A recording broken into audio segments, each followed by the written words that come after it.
ओम शांति। बाबा good morning. आज अव्यक्त बाप दादा के महावाक्य रिवाइज कोर्स 22 मार्च 1986 86 में बाबा ने ये मुरली चलाई थी और आज तारीख है 13/9/2020। सार में बाबा ने कहा, सुख शांति और खुशी का आधार पवित्रता। आज बाप दादा अपने चारों ओर के सर्व होलीनेस और हैप्पीनेस बच्चों को देख रहे हैं। इतने बड़े संगठित रूप में ऐसे होली और हैप्पी दोनों विशेषता वाले इस सारे ड्रामा के अंदर और कोई इतनी बड़ी सभा व इतनी बड़ी संख्या हो ही नहीं सकती। आजकल किसी को भले हाईनेस व होलीनेस का टाइटल देते भी हैं, लेकिन प्रत्यक्ष प्रमाण में रूप में देखो तो वो पवित्रता, वो महानता दिखाई नहीं देती। तो बाप दादा देख रहे थे, इतनी महान पवित्र आत्माओं का संगठन कहाँ हो सकता है। हर एक बच्चे के अंदर यह दृढ़ संकल्प है ना, कि दृढ़ संकल्प है कि ना सिर्फ कम से कम लेकिन मन वाणी कर्म तीनों से पवित्र बनना ही है। तो ये पवित्र बनने का श्रेष्ठ दृढ़ संकल्प और कहाँ भी रह नहीं सकता, अविनाशी हो नहीं सकता, सहज हो नहीं सकता। और आप सभी पवित्रता को धारण करना कितना सहज समझते हो, क्योंकि बाप दादा द्वारा नॉलेज मिली और नॉलेज की शक्ति से ये जान लिया, क्या जान लिया, कि मुझ आत्मा का अनादि और आदि स्वरूप है ही पवित्र। जब ये बात समझ में आई कि हमारा अनादि स्वरूप माना परम धाम में हम बिंदु रूप आत्माएं भी एकदम पवित्र आत्माएं हैं और हमारा आदि स्वरूप सतयुगी स्वरूप भी, देवता स्वरूप भी एकदम पवित्र आत्माओं का। तो बाबा ने कहा, क्योंकि बाप दादा द्वारा नॉलेज मिली और नॉलेज की शक्ति से जान लिया कि मुझ आत्मा का अनादि और आदि स्वरूप दोनों ही पवित्र है। जब आदि अनादि स्वरूप की स्मृति आ गई तो ये स्मृति समर्थ बनाए सहज अनुभव करा रही है। जान लिया कि हमारा वास्तविक स्वरूप है ही पवित्र, ये संग दोष का स्वरूप अपवित्र है। तो वास्तविक को अपनाना सहज हो गया ना। स्वधर्म, स्वदेश, स्व का पिता और स्व स्वरूप, स्वकर्म सबकी नॉलेज मिली है। किसकी नॉलेज मिली? स्वधर्म, मुझ आत्मा का धर्म क्या है? शांत स्वरूप। स्वदेश, अपना देश कौन सा है? स्वपिता, अपना पिता कौन सा है? और स्वस्वरूप, मैं आत्मा ज्योति स्वरूप, मैं आत्मा शांत स्वरूप हूँ। मुझ आत्मा का देश शांति धाम है, मुझ आत्मा का पिता शांति का सागर शिव बाबा है। तो बाबा कहते हैं इन सब की नॉलेज मिली ना, तो नॉलेज की शक्ति से मुश्किल अति सहज हो गया। जिस बात को आजकल की महान आत्मा कहलाने वाले भी असंभव समझते हैं, अननेचुरल समझते हैं, लेकिन आप पवित्र आत्माओं ने उस असंभव को भी कितना सहज अनुभव कर लिया। पवित्रता को अपनाना सहज है या मुश्किल है? फिर बाबा ने पूछा। सारे विश्व के आगे चैलेंज से कह सकते हो ना कि पवित्रता तो हमारा स्वस्वरूप है। पवित्रता की शक्ति के कारण जहाँ पवित्रता है वहाँ सुख और शांति स्वतः ही है। कहते हैं ना, पवित्रता ही सुख शांति की जननी है। फाउंडेशन ही पवित्रता है। पवित्रता को माता कहते हैं और सुख शांति उनके बच्चे हैं। तो जहां पवित्रता है वहां सुख शांति है ही, स्वतः ही है, और इसीलिए हैप्पी भी हो। जहां सुख और शांति है, पवित्रता है, वहां फिर खुशी भी ऑटोमेटिकली, कभी उदास हो नहीं सकते, सदा खुश रहने वाले। जहां होली है तो हैप्पी भी जरूर है। पवित्र आत्माओं की निशानी सदा खुशी है। तो बाप दादा देख रहे हैं कि कितने निश्चय बुद्धि पावन आत्माएं बैठी है। दुनिया वाले सुख शांति के पीछे भाग दौड़ कर रहे हैं, लेकिन सुख शांति का फाउंडेशन ही पवित्रता है। उस फाउंडेशन को नहीं जानते हैं, इसलिए पवित्रता का फाउंडेशन मजबूत ना होने के कारण अल्प काल के लिए सुख व शांति की प्राप्ति होती भी है, लेकिन अभी अभी है और अभी अभी नहीं है।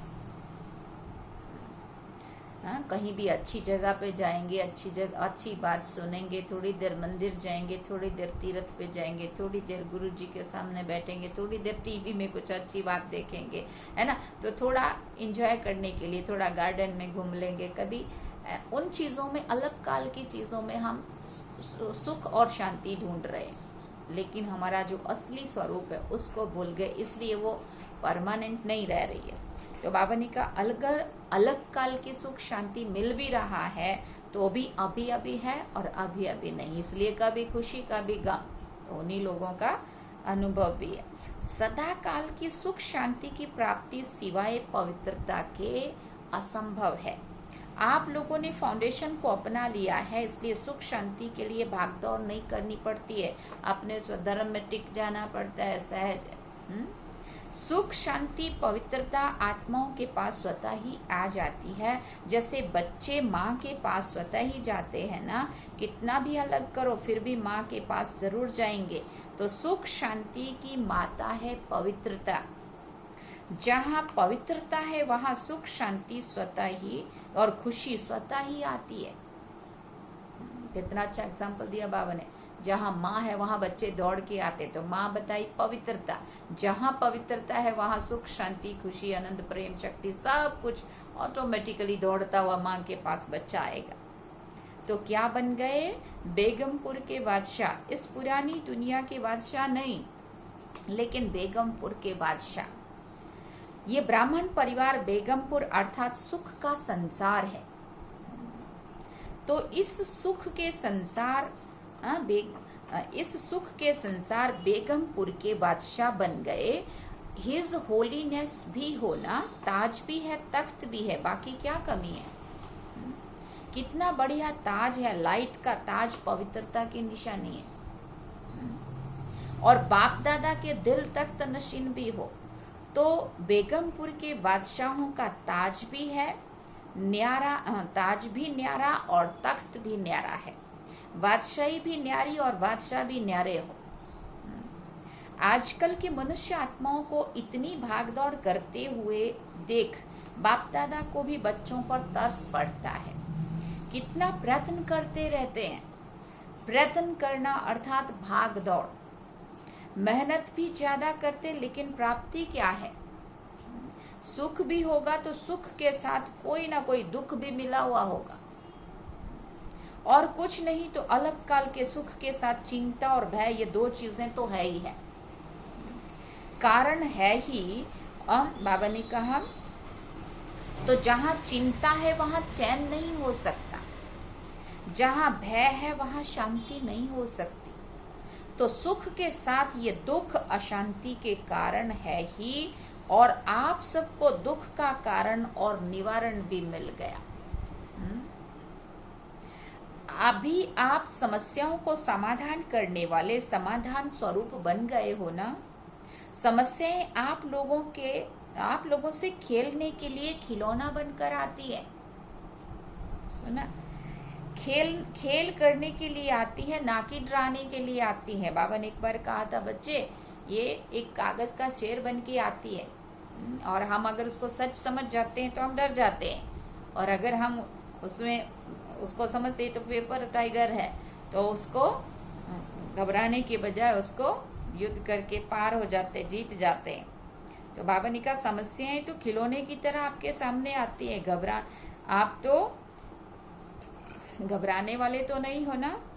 जहां सर्व शक्तियों का खजाना जन्म सिद्ध अधिकार हो गया तो बाकी कमी क्या रही? भरपूर हो ना। मास्टर सर्वशक्तिवान के आगे समस्या कोई नहीं है। हाथी के पांव के नीचे अगर चींटी आ जाए तो क्या दिखाई देगी? तो ये समस्याएं भी आप महारथियों के आगे चींटी के समान है। खेल समझने से खुशी रहती है। कितनी भी बड़ी बात हो छोटी हो जाती है। जैसे आजकल बच्चों को कौन से खेल कराते हैं? बुद्धि के खेल कराते हैं ना। वैसे बच्चों को हिसाब करने दो तो तंग हो जाएंगे, लेकिन खेल की रीति से हिसाब किताब खुशी खुशी से करेंगे। तो आप सबके लिए भी समस्या चींटी के समान है। फिर बाबा ने कहा जहाँ पवित्रता है, सुख शांति की शक्ति है, वहाँ स्वप्न में भी दुख अशांति की लहर आ नहीं सकती। शक्तिशाली आत्माओं के आगे ये दुख और अशांति हिम्मत रख नहीं सकती आगे आने की। पवित्र आत्माएं सदा हर्षित रहने वाली आत्माएं हैं, ये सदा स्मृति में रखो। अनेक प्रकार की उलझनों से भटकने से, दुख अशांति की जाल से निकल आए, क्योंकि सिर्फ एक दुख नहीं आता है, लेकिन एक दुख भी वंशावली के साथ आता है, अनेकों को लाता है। तो उस जाल से निकल आए, ऐसे अपने को भाग्यवान समझते हो? फिर बाबा ने कहा आज ऑस्ट्रेलिया वाले बैठे हैं। बाबा ने ऑस्ट्रेलिया वालों को याद किया। ऑस्ट्रेलिया वालों की बाप दादा सदा ही तपस्या और महादानीपन की विशेषता वर्णन करते हैं। सदा सेवा के लगन की तपस्या अनेक आत्माओं को और आप तपस्वी आत्माओं को फल दे रही है। धरनी के प्रमाण विधि और वृद्धि दोनों को देखकर बाप दादा एक्स्ट्रा खुश है। ऑस्ट्रेलिया है ही एक्स्ट्रा ऑर्डिनरी। त्याग की भावना सेवा के लिए सभी में बहुत जल्दी आती है। इसीलिए तो इतने सेंटर्स खुले हैं। जैसे हमको भाग्य मिला है, ऐसे औरों को का भाग्य बनाना है। बहुत उमंग उत्साह होता है उन लोगों में सेवा करने के लिए। दृढ़ संकल्प करना ये तपस्या है। तो त्याग और तपस्या की विधि से वृद्धि को प्राप्त कर रहे हैं। सेवा भाव अनेक हद के भाव समाप्त कर देता है। यही त्याग और तपस्या सफलता का आधार बना है। समझा? संगठन की शक्ति है। एक ने कहा दूसरे ने किया। ऐसे नहीं कि एक ने कहा और दूसरे कहें ये तो हो ही नहीं सकता। इसमें संगठन टूटता है। एक ने कहा, दूसरे ने उमंग से सहयोगी बनकर प्रैक्टिकल में लाया। यह है संगठन की शक्ति। पांडवों का भी संगठन है। कभी तू मैं नहीं, बस बाबा बाबा कहा तो सब बातें समाप्त हो जाती हैं। खिटखिट होती ही है तू मैं मेरा तेरा में। बाप को सामने रखेंगे तो कोई भी समस्या आ नहीं सकती। और सदा निर्विघ्न आत्माएं तीव्र पुरुषार्थ से उड़ती कला का अनुभव करती हैं। बहुत काल की निर्विघ्न स्थिति मजबूत स्थिति होती है। बार बार विघ्नों के वश जो होते हैं उन्हों का फाउंडेशन फिर कच्चा रहता है। और बहुत काल की निर्विघ्न आत्माएं फाउंडेशन पक्का होने के कारण स्वयं भी शक्तिशाली और दूसरों को भी शक्तिशाली बनाती है। कोई भी चीज टूटी हुई को जोड़ने से वो कमजोर हो जाती है। बहुत काल की शक्तिशाली आत्मा निर्विघ्न आत्मा अंत में भी निर्विघ्न बन पास विद ऑनर हो जाती है या फर्स्ट डिवीजन में आ जाती है। तो सदा यही लक्ष्य रखो कि बहुत काल की निर्विघ्न स्थिति का अनुभव अवश्य करना है। ऐसे नहीं समझो कि विघ्न आया मिट तो गया ना, कोई हर्जा नहीं, लेकिन बार बार विघ्न आना और मिटाना, इसमें टाइम वेस्ट हो जाता है, एनर्जी वेस्ट हो जाती है। वो टाइम और एनर्जी सेवा में लगाओ तो एक का पदम गुना हो जाएगा। इसलिए बहुत काल की निर्विघ्न आत्माएं विघ्न विनाशक रूप से पूजी जाती हैं। विघ्न विनाशक टाइटल पूज्य आत्माओं का है। मैं विघ्न विनाशक पूज्य आत्मा हूँ, इस स्मृति से सदा निर्विघ्न बन आगे उड़ती कला द्वारा उड़ते चलो और उड़ाते चलो। समझा? अपने विघ्न विनाश किए, लेकिन अपने तो विघ्न विनाश किए, लेकिन औरों के विघ्न विनाशक बनना है। देखो, आप लोगों को निमित्त आत्मा भी ऐसे मिली है। हाँ, डॉक्टर निर्मला दीदी को बाबा ने याद किया, जो शुरू से लेकर किसी भी विघ्न में नहीं आई, सदा न्यारी और प्यारी रही है। थोड़ा सा स्ट्रिक्ट रहती, ये भी जरूरी है। अगर ऐसी स्ट्रिक्ट टीचर नहीं मिलती तो इतनी वृद्धि नहीं होती। निर्मला दीदी सभी नियम मर्यादाओं धारणाओं में बहुत स्ट्रिक्ट है ना। बाबा ने कहा ये आवश्यक भी होता है। जैसे कड़वी दवाई बीमारी के लिए जरूरी होती है ना, तो ड्रामा अनुसार निमित्त आत्माओं का भी संग तो लगता है ना। और जैसे स्वयं आने से ही सेवा के निमित्त बन गई, तो ऑस्ट्रेलिया में भी आने से ही सेंटर खोलने की सेवा में लग जाते हैं। ये त्याग की भावना का वाइब्रेशन सारी ऑस्ट्रेलिया और जो भी संपर्क वाले स्थान हैं, उनमें उसी रूप से वृद्धि हो रही है। तपस्या और त्याग जिसमें है, वही श्रेष्ठ आत्मा है। तीव्र पुरुषार्थी तो सभी आत्माएं हैं, लेकिन पुरुषार्थी होते हुए भी विशेषता अपना प्रभाव जरूर डालती है। संपन्न तो अभी सभी बन रहे हैं, संपन्न बन गए, ये सर्टिफिकेट किसी को भी अभी मिला नहीं है, लेकिन संपन्नता के समीप पहुंच गए हैं।